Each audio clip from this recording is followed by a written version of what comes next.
Hi dear friends, welcome to in tech classes. कैसे हैं आप सभी? आज हम 9th क्लास की हिस्ट्री पढ़ेंगे, जिसका पहला चैप्टर है फ्रांसीसी क्रांति। ये एक तरीके से रिवीजन क्लास रहेगा, ठीक है? चलिए शुरुआत करते हैं।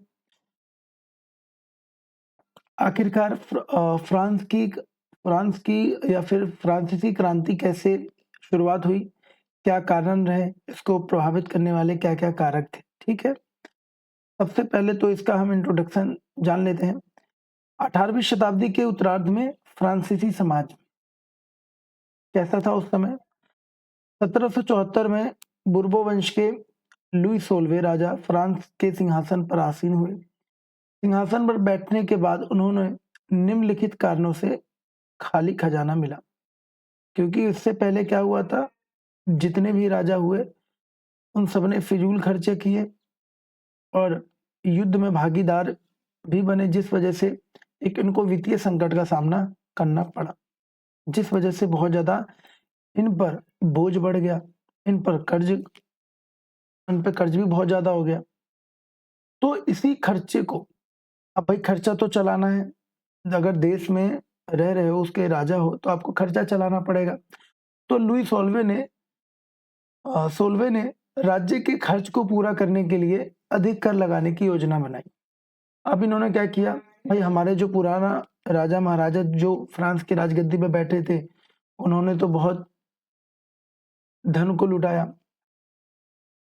हर किसी के युद्ध में, मतलब ज़्यादातर वो युद्ध में भागीदार रहे, जिस वजह से उनके खजाने पर ये इम्पैक्ट पड़ा, जिस वजह से इस कदम ने फ्रांसीसी समाज में व्याप्त विशेष अधिकारों की व्यवस्था के खिलाफ आक्रोश और विरोध को जन्म दिया, जिसके परिणाम स्वरूप अंततः फ्रांसीसी क्रांति भड़क उठी। अब इसमें हम पढ़ेंगे किस लिए ये जो क्रांति है भड़क उठी, क्या कारण है, क्या डिसीजन रहे इस राजा के, वो सारी चीजें हम आगे पढ़ेंगे।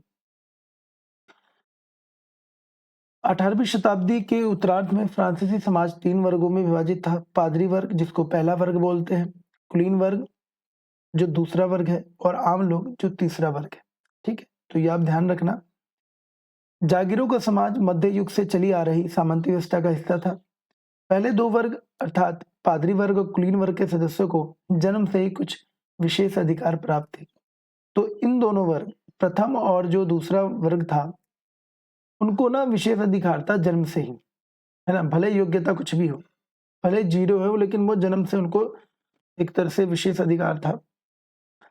समाज का तीसरा वर्ग, जिसमें किसान, कारीगर, दरबारी अधिकार, वकील वगैरह शामिल थे। पढ़े लिखे लोग, छोटे-मोटे बिजनेस या बड़े बिजनेस मैन भी इसी के अंदर आते थे, तीसरे वर्ग में। हालांकि उनमें केवल कुछ ही लोगों के पास अपनी खेती की जमीन का स्वामित्व था। कुछ ही लोग थे जिसमें कि अमीर थे। लगभग 60% भूमि पर कुलीन वर्ग और चर्च और तीसरे वर्ग के अन्य धनी का स्वामित्व था। पूरे फ्रांस के समाज में जो भूमि थी, उस भूमि पर जो हिस्सा था, वो 60% भूमि जो था, वो कुलीन वर्ग, चर्च और जो तीसरे वर्ग के जो रईस लोग थे, बिजनेसमैन थे, धनी संपन्न थे, उन लोगों का स्वामित्व था, मतलब वर्चस्व था या फिर उनका था। चर्च किसानों पर दशामांस और तेले जैसे प्रत्यक्ष कर तथा नमक या तंबाकू जैसे रोजमर्रा की उपभोग की वस्तुओं पर भी अप्रत्यक्ष कर लगाता था। तो हम एक बार दशमांश और तेले का मतलब समझते हैं। दशांश का मतलब चर्च के द्वारा लगाए जाने वाला कर, जो कृषि की उपज का 10वां हिस्सा होता था। पहले क्या होता था, तो राज्य को सीधे भुगतान किया जाने वाला कर, लिवरेज, फ्रांस की पहले मुद्रा थी ये वाली, जो 1794 में क्या कर दिया, बंद कर दिया गया। पादरी वर्ग वो होते थे जो चर्च में विशेष कार्यों के लिए नियुक्ति व्यक्तियों का एक समूह होता था। तो बताओ भाई आगे क्या हुआ। जीवित रहने का संघर्ष, बिल्कुल। फ्रांस में जीवन निर्वाह संकट की उत्पत्ति 1715 में लगभग 23 मिलियन से बढ़कर 1789 में 28 मिलियन हो गई जनसंख्या में निहित है। जनसंख्या में वृद्धि के कारण खाद्यान्न की मांग बढ़ गई। भाई जनसंख्या बढ़ेगी, सिंपल सी बात है, वहाँ का खाद्यान्न का भैया माँग भी बढ़ेगा, जहाँ पर पॉपुलेशन ज़्यादा बढ़ेगी, तो वहाँ पे भैया खाने-पीने का सामान भी चाहिए, डिमांड भी होगा, लेकिन वो जो है माँग, वो पूर्ति नहीं हो पा रही थी। लेकिन खाद्यान्न जो है, वो उत्पादन जो है माँग के अनुरूप नहीं हो सका। परिणाम स्वरूप मुख्य खाद्य पदार्थों की कीमतें में तेज़ी वृद्धि होने लगी। अब मान के चलो डिमांड है, लेकिन भैया जो गुड्स है वो नहीं बन रहा है, ठीक है? तो इससे महँगा होगा। चीज़ें क्या हो गई, चीज़ें तेज़ी से महँगी हुई, भुखमरी हो गई, कई लोग वहाँ पे मारे गए भूख से। अधिकांश मज़दूर कार्यशालाओं में श्रमिक के रूप में कार्यरत थे, जिनके मालिक उनकी मज़दूरी तय करते थे, लेकिन मज़दूरी कीमतों में वृद्धि के साथ तालमेल नहीं बिठा पाई। इसके अलावा अमीर और गरीब के बीच बहुत अंतर बढ़ गया, जिस वजह से एक खाई उत्पन्न होता है।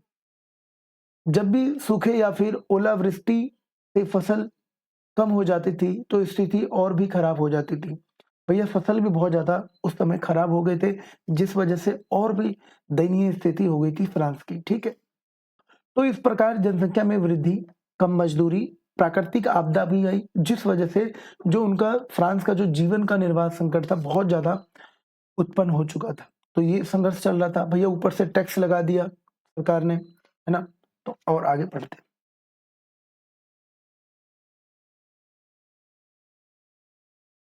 बढ़ता हुआ मध्यम वर्ग विशेष अधिकारों के अंत की कल्पना करते हैं। हुआ यूँ कि आपको पता है कि इस चैप्टर में 3 वर्ग के बारे में हमने ऑलरेडी पढ़ा है, पहला, दूसरा और तीसरा। अब यहाँ पर मैं बात करूँ तो मध्यम वर्ग कौन है? वो तीसरे में ही एक मध्यम वर्ग है, जो पढ़े-लिखे लोग हैं, बिज़नेसमैन हैं। उन्होंने क्या करा, आवाज़ उठाया, ठीक है? किसके खिलाफ? फ्रांस के इस जो बेकार वाले नियम हैं, निरंकुश वाले नियम हैं, उनके खिलाफ। तो 18वीं शताब्दी में सामाजिक समूह का उदय हुआ, जिन्हें मध्यम वर्ग कहा जाता है, जिन्होंने विदेशी व्यापार के विस्तार और ऊनी और रेशमी वस्त्रों जैसी वस्तुओं के निर्माण से धन अर्जित किया। अब ये तीसरे वर्ग के जो अमीर लोग हैं ना, धनी लोग हैं, इन्होंने इस टाइप का व्यापार किया और वो अमीर हो गए। तीसरे वर्ग में वकील या फिर प्रशासनिक अधिकारी जैसे शिक्षित थे, मानते थे कि समाज के किसी भी वर्ग को जन्म के आधार पर भैया विशेष अधिकार नहीं मिलना चाहिए, बल्कि किसी व्यक्ति की योग्यता पर ये सारी चीजें निर्भर होना चाहिए। ठीक है? तो यहाँ पर हम देखेंगे कि स्वतंत्रता और सभी के लिए समान कानून होना चाहिए, है ना? अवसरों पर आधारित समाज की कल्पना करने वाले ये विचार कई दार्शनिकों के द्वारा प्रस्तुत किया गया था। तो भैया ये भी एक कारण रहा। क्रांति का प्रकोप, राज्य की बिगड़ती वित्तीय स्थिति के मद्देनजर लुई 16वां ने क्या किया, 5 मई 1789 को नए करों को प्रस्ताव को पारित करने के लिए स्टेट जनरल की एक सभा बुलाई। ठीक है? अब राजा आए भाई, राजा ने बोला चलो भाई एक सभा बुलाते हैं स्टेट जनरल। तो उस सभा में ये हुआ कि स्टेट जनरल में प्रथम और द्वितीय स्टेट में, क्योंकि भाई गरीबी आ गई है ना, पैसे भी नहीं है, संकट नहीं है, वित्तीय संकट दबा के हैं, फसल भी खराब हो रहे हैं। तो इसमें सुधार लाने के लिए इन्होंने एक सभा बनाई, ठीक है? जिसको स्टेट जनरल के नाम से जाना जाता है। और इसमें प्रतिनिधि कौन-कौन थे? तो प्रथम और द्वितीय स्टेट के थे। भैया तीसरे वर्ग का कोई इसमें लेना-देना नहीं है, ठीक है? कुछ थे पढ़े-लिखे लोग आए थे इसमें, देखते हैं एक बार। प्रथम और द्वितीय स्टेट से 300-300 प्रतिनिधि भेजे गए, 300-300 वहाँ से आ गए, जबकि तृतीय स्टेट प्रतिनिधि उसके अधिक समृद्ध और शिक्षित सदस्यों के द्वारा ही किया गया। जो पढ़े-लिखे लोग थे, वही जा सकते थे।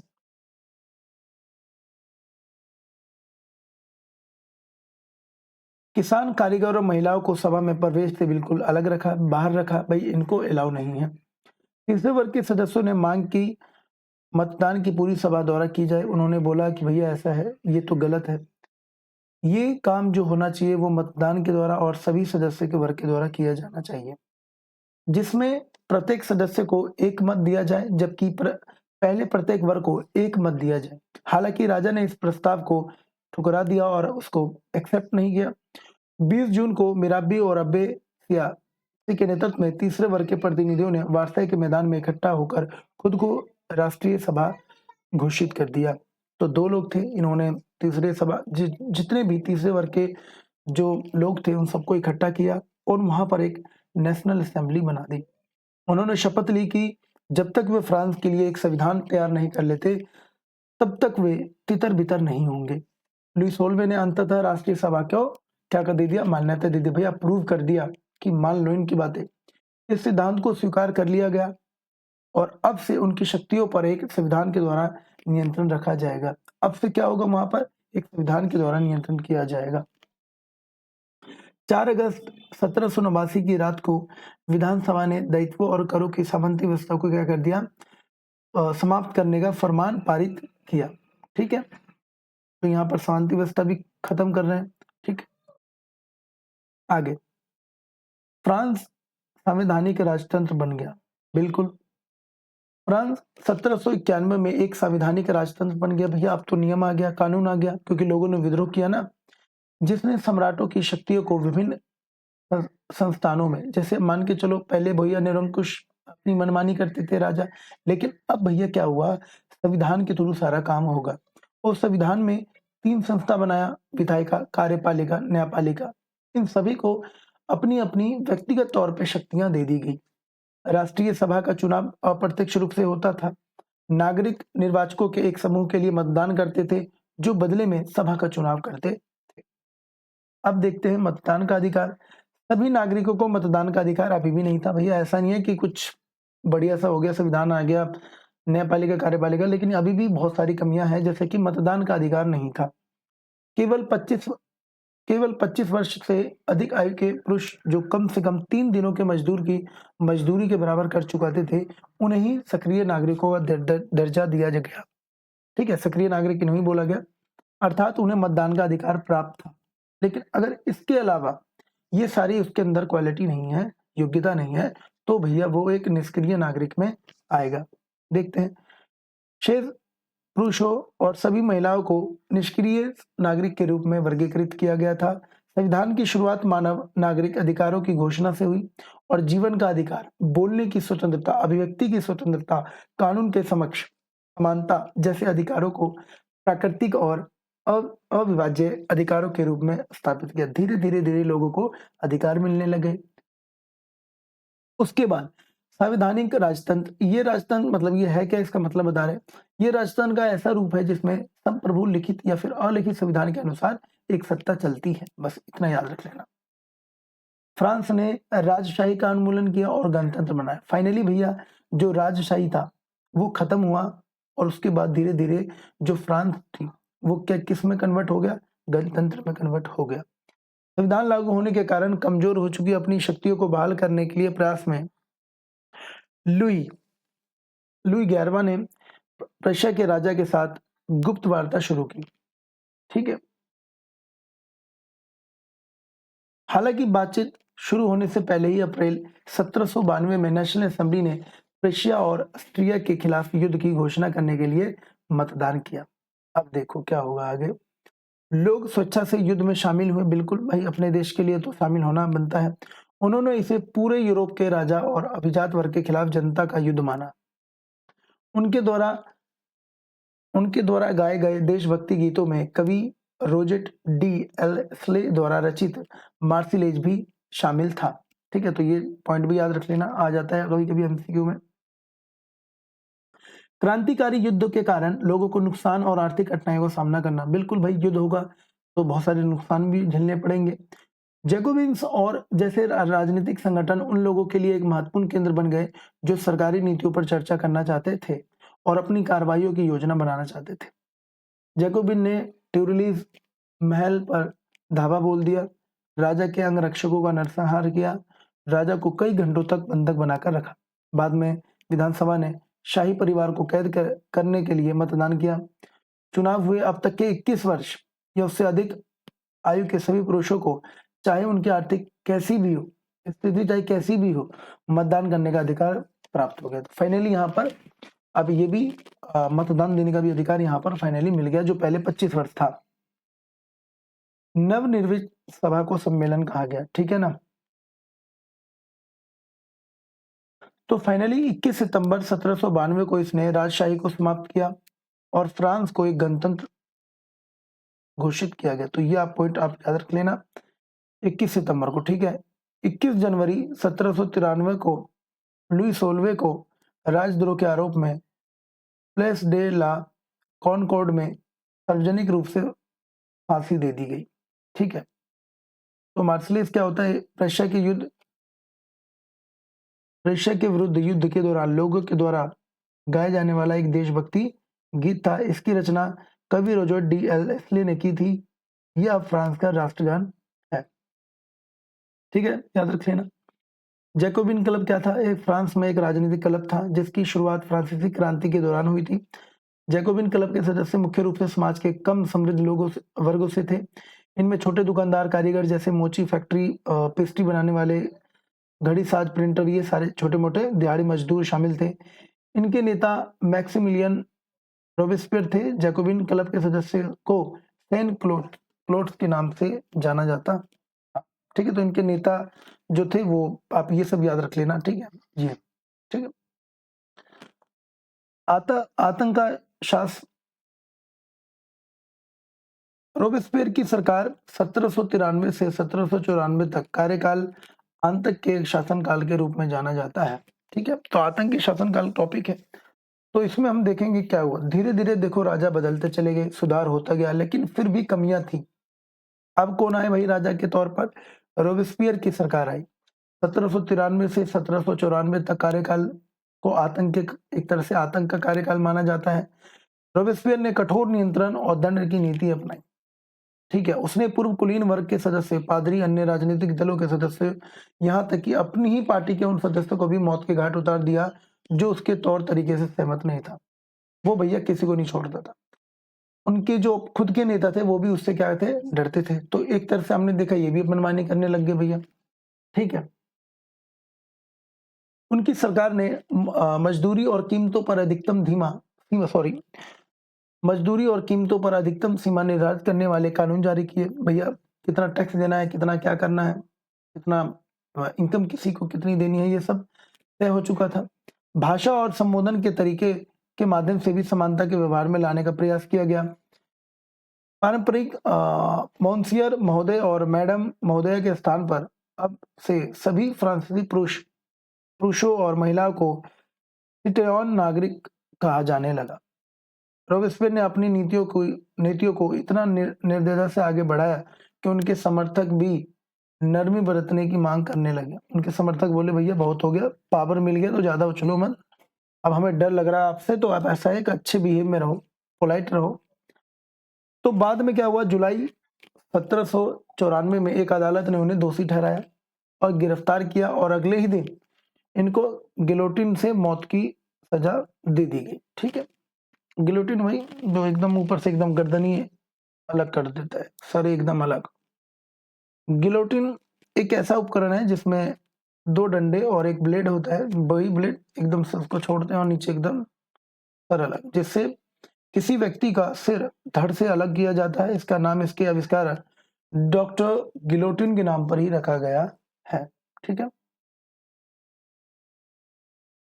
आगे देखो यहाँ पर हम देखते आए कि जो राजा थे अपनी मनमानी निरंकुशता के कारण अपनी मनमानी करी, जनता के जो हक में बात नहीं करते थे, उनका यही हाल होता था। ठीक है, यहाँ पर देख लो चित्र में साफ दे रखा है किस तरीके से देख रहे हो, सर धड़ से अलग कर दिया गया। यहाँ पर ब्लेड होता है, ठीक है, इधर उसको छोड़ दें और सीधे यहाँ पर नीचे गिरा और बस सर अलग। ठीक है, तो ये गिलोटिन है, इसको याद रखें।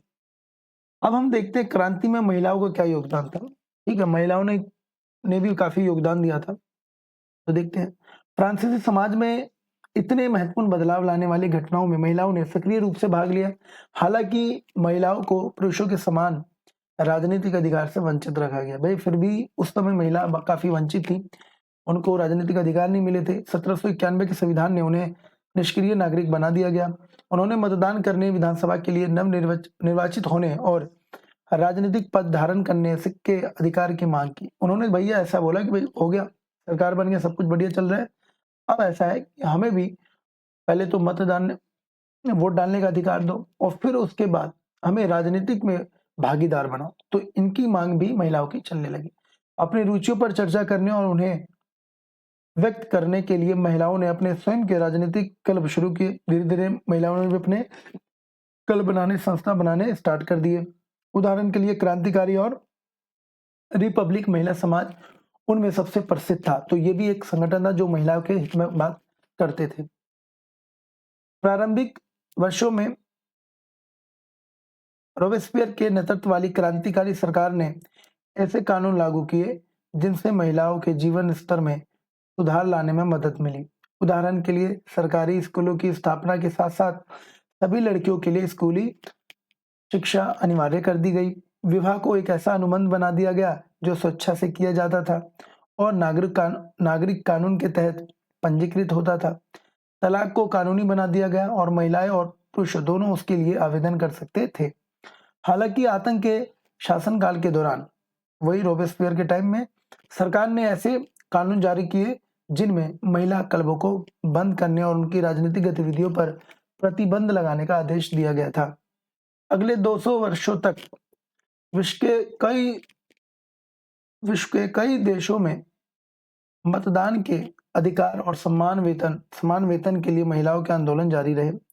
धीरे धीरे भैया जो महिलाएं थी उन्होंने अपने मतदान के अधिकार भी मांगे और हर जगह ये विद्रोह चलता गया और उन्होंने मांग जारी करते रहे जब तक उनकी मांग को पूरा नहीं किया गया। 1946 में फ्रांस में महिलाओं ने लंबे संघर्ष के बाद मतदान का अधिकार प्राप्त किया। फाइनली भैया महिलाओं को भी वोट डालने का अधिकार, मत देने का अधिकार होगा।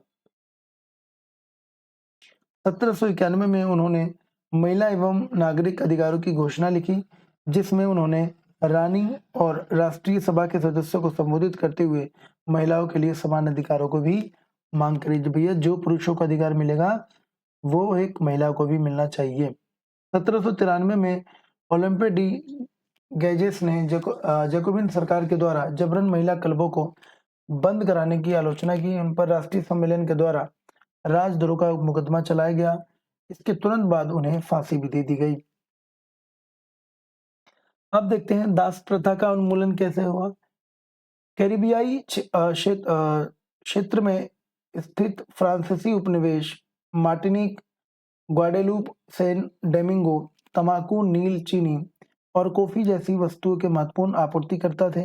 ये 17वीं शताब्दी में यूरोप, अफ्रीका, अमेरिका के बीच दास व्यापार शुरू हुआ, जिसका उद्देश्य इन उपनिवेशों में स्थित बगानों की जरूरतों को पूरा करना। वही दासों को खरीदना और फिर दासों को अपने मनमाने ढंग से काम करवाना होता था। ये होता था एक तरह से दासों पर ना एक तरह से पूरी तरीके से मनमाने होते थे। बेचारे का टाइम का कोई पता नहीं, अनलिमिटेड काम करवा लिया, ठीक है, अपने स्वार्थ के लिए। तो यहाँ पर हम देखेंगे कि दासों के साथ भी बहुत अत्याचार हुए हैं। तो राष्ट्रीय सभा में इस बात की लंबी बहस हुई और क्या उपनिवेशों में रहने वाले लोग सहित सभी फ्रांसीसी नागरिक को मानवाधिकारों का अधिकार दिया जाना चाहिए, लेकिन उसने कोई कानून पारित नहीं किया क्योंकि उसे उन व्यापारियों के विरोध का डर था। अब भाई व्यापारियों का भी डर था क्योंकि आपको पता है व्यापारी जो थे उनके पास इतने दास थे जिनसे वो अपना काम करवाते थे, जिनकी आय दास व्यापार पर निर्भर रहती थी। 1794 में कन्वेंशन ने फ्रांसीसी विदेशी उपनिवेशों में सभी दासों को मुक्त करने के लिए कानून बनाया। फाइनली 1794 में कन्वेंशन ने फ्रांसीसी विदेशी उपनिवेशों में सभी दासों को मुक्त कराने के लिए कानून बनाया। हालांकि ये एक अल्पकालिक उपाय साबित हुआ। 10 साल बाद नेपोलियन ने गुलामी प्रथा को फिर से लागू किया। नेपोलियन आए उसके बाद अगले राजा, तो उन्होंने ये जो थी गुलामी प्रथा को फिर से लागू किया। अंततः 1848 में फ्रांसीसी उपनिवेशों में दास प्रथा समाप्त कर दी गई। ठीक है, तो ये चला दास प्रथा था उसका उन्मूलन था, ये सारी चीजें। कन्वेंशन क्या होता है? 1792 में फ्रांस में गठित निर्वाचित सभा को कन्वेंशन कहा गया। जो सदस्य चुन के आते हैं उन सभा को ही कन्वेंशन बोला गया। इसने राजशाही को समाप्त कर दिया और फ्रांस को गणतंत्र घोषित किया गया। ठीक है, यहाँ पे एक तरह से राजशाही को समाप्त करना है। क्रांति और रोजमर्रा की जिंदगी। सन 1789 के बाद वर्षों में फ्रांस में लोगों के जीवन में कई ऐसे बदलाव देखने को मिले। क्रांतिकारी सरकार ने ऐसे कानून पारित किए जिनसे स्वतंत्रता, समानता आदर्शों का रोजमर्रा के व्यवहार में उतारा जा सके। तो भैया आजादी मिली तो स्वतंत्रता, समानता, बंधुत्व, ये सब तो फ्रांस की देन है ना। 1789 में सेंसरशिप समाप्त कर दी गई। फ्रांस के शहरों में अखबार लो सेंसरशिप जैसी समाप्त हुआ, अखबार, परिचय, किताबें, छपी हुई तस्वीरों की बाढ़ आ गई, जहां से वे तेजी से ग्रामीण इलाकों में फैल गई। जो बैन कर देते थे ना राजा अपने टाइम में, अब ये दोबारा से चालू हो गया ताकि लोग क्या हो, जागरूक हो, है ना। कब तक भैया सेंसरशिप लगाओगे इन पर? नेपोलियन बोनापार्ट का उदय, आए भाई नेपोलियन आए फिर। 1804 में नेपोलियन बोनापार्ट ने स्वयं को फ्रांस का सम्राट घोषित किया। नेपोलियन ने यूरोप के आधुनिकरणकर्ता के रूप में अपनी भूमिका देखी। उन्होंने निजी संपत्ति की सुरक्षा और दशमलव प्रणाली के द्वारा प्रदान की गई वजन और माप की एक समान प्रणाली जैसे कई कानून लागू किए। आरंभ में कई लोगों ने नेपोलियन को एक मुक्तिदाता के रूप में देखा जो जनता को स्वतंत्रता दिलाएगा, लेकिन आपको पता ही है कि आगे चल के इन्होंने क्या किया था। लेकिन जल्द ही नेपोलियन की सेनाओं को हर जगह एक आक्रमणकारी शक्ति के रूप में देखा जाने लगा। अंततः 1815 में वाटरूल के युद्ध में उसे परास्त कर दिया गया। ठीक है, तो निष्कर्ष एक बार देख लेते हैं। फाइनली ये चैप्टर जो है खत्म हो चुका है। ठीक है, एक रिवीजन की तरह था ये।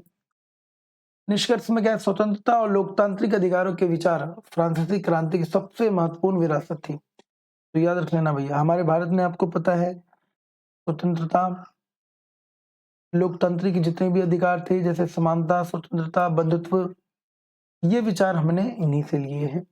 हमारे संविधान पर इनका प्रभाव भी पड़ा है।